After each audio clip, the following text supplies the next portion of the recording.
had risen early to begin prayers for divine guidance when spies from Ras Alula brought him news that the Italians were advancing.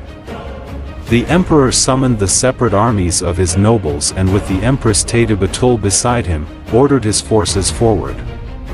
Negus Tekul Haymanot commanded the right wing with his troops from Gajam, Ras Mengesha in the left with his troops from Tigray, Ras Makoan leading the center with his Harari troops, and Ras Michael at the north side leading the Wallo Aramo cavalry.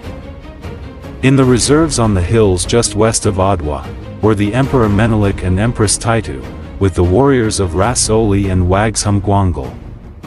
The Ethiopian forces positioned themselves on the hills overlooking the Adwa Valley, in perfect position to receive the Italians, who were exposed and vulnerable to crossfire. Albertone's Askari Brigade was the first to encounter the onrush of Ethiopians at 6 o'clock, near Kidana Merit, where the Ethiopians had managed to set up their mountain artillery. Accounts of the Ethiopian artillery deployed at Adwa differ. Russian advisor Leonid Artemanov wrote that it comprised 42 Russian mountain guns supported by a team of 15 advisors. But British writers suggest that the Ethiopian guns were Hotchkiss and Maxim pieces captured from the Egyptians or purchased from French and other European suppliers. The Ethiopian units closest to Albertone's advanced position on the slopes of the hill of Enda Kidana Merit first moved to the attack. These included troops under Menelik, Negus Tekul Haymanot, Ras Michael, and Ras Mangasha, while those of Ras Makoan and Ras Oli came up soon after, so a large proportion of the Ethiopian army was soon concentrated against Albertone's isolated Askari Brigade. Albertone's heavily outnumbered Askaris held their position for 2 hours until Albertone's capture, and under Ethiopian pressure the survivors sought refuge with Arimondi's brigade. Arimondi's brigade beat back the Ethiopians who repeatedly charged the Italian position for 3 hours with gradually fading strength until Menelik released his reserve of 25,000 Schuans and overran the Italian defenders. 2 companies of Bersaglieri who arrived at the same moment could not help and were cut down. De Bormida's Italian brigade had moved to support Albert I but was unable to reach him in time. Cut off from the remainder of the Italian army, de Bormida began a fighting retreat towards friendly positions. However, he inadvertently marched his command into a narrow valley where the Wallo Aramo cavalry under Ras Michael slaughtered his brigade. De Bormida's remains were never found, although an old woman living in the area said that she had given water to a mortally wounded Italian officer, a chief, a great man with spectacles and a watch, and golden stars. 2 Alpini companies under Baratieri himself were outflanked and destroyed piecemeal on the slopes of Mount Bella by the warriors of Ras Makoan. Menelik watched as Gajam forces under the command of Tekul Haymanot made quick work of the last intact Italian brigade. By noon, the survivors of the Italian army were in full retreat and the main battle was over.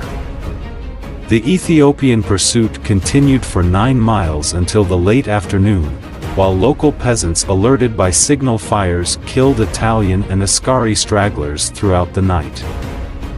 Immediate aftermath. According to Richard Koch, the losses of the Italian army were 5,900 killed and 1,000 wounded in the battle and subsequent retreat back into Eritrea, with 1,681 taken prisoner. Brigadiers de Bormida and Arimondi were amongst the dead.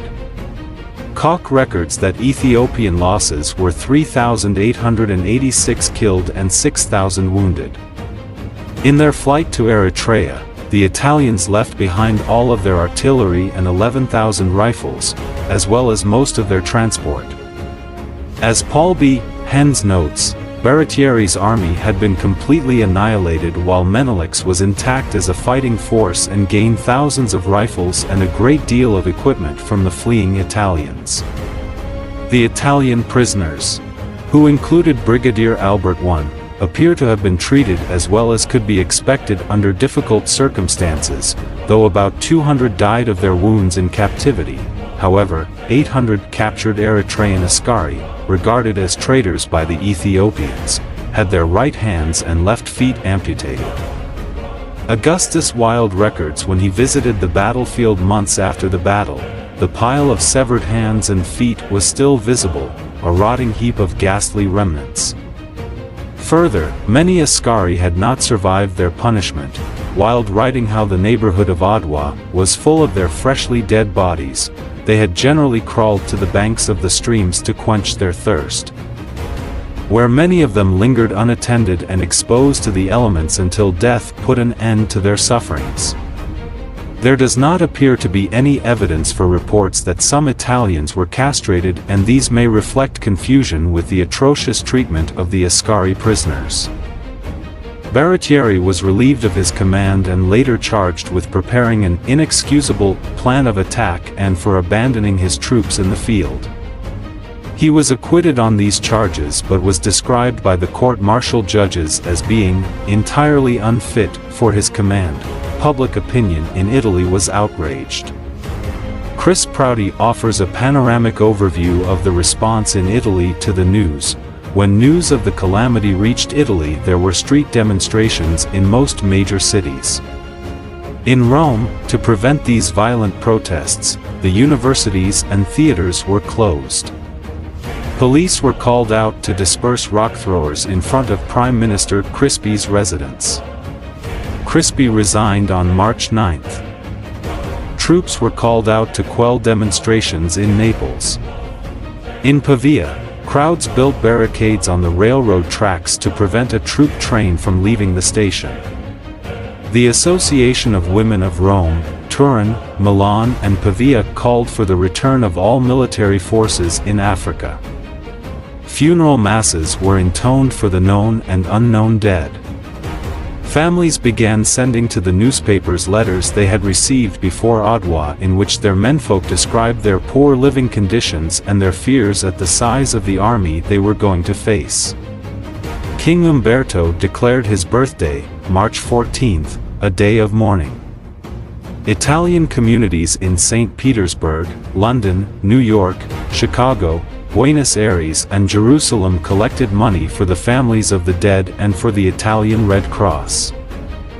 The Russian support for Ethiopia led to the advent of a Russian Red Cross mission. The Russian mission was a military mission conceived as a medical support for the Ethiopian troops. It arrived in Addis Ababa some 3 months after Menelik's Adwa victory. In 1895, Emperor Menelik II invited Leontief to return to Ethiopia with a Russian military mission. Leontief organized a delivery of Russian weapons for Ethiopia: 30,000 rifles, 5 million cartridges, 5,000 sabers, and a few cannons. Aftermath. Emperor Menelik decided not to follow up on his victory by attempting to drive the routed Italians out of their colony. The victorious emperor limited his demands to little more than the abrogation of the Treaty of Wuchel. In the context of the prevailing balance of power, the emperor's crucial goal was to preserve Ethiopian independence.